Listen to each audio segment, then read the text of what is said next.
8,000 करोड़ लेकर जिस किसी ने उनको 8,000 करोड़ दिए, मोदी जी ने उनको डबल में इनाम दिया, कॉन्ट्रैक्ट दे दिया, तू ये कर ले, तू वो कर ले। अरे क्या आप दिल्ली के बादशाह है? फरमान जारी करके जागीर बांट रहे, तू एयरपोर्ट ले ले, तू वो स्लम को डेवलप कर ले, तू वो रोड बना दे। और आप जानते हैं अगर कोई बड़ा सेठ किसी सियासतदान को, नेता को पैसे देता है तो अपनी अम्मा के मरने के गम में नहीं देता, अपने बाप के मरने के गम में नहीं देता। वो क्यों देता है पैसे?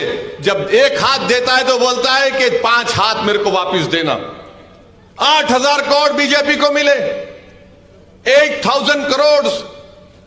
और हद तो यह हो गई कि आज से 4-5 दिन पहले भारत के प्रधानमंत्री नरेंद्र मोदी भाषण दे रहे थे कि भाइयों बहनों मछली दिखाई जा रही है, गोश्त दिखाया जा रहा है।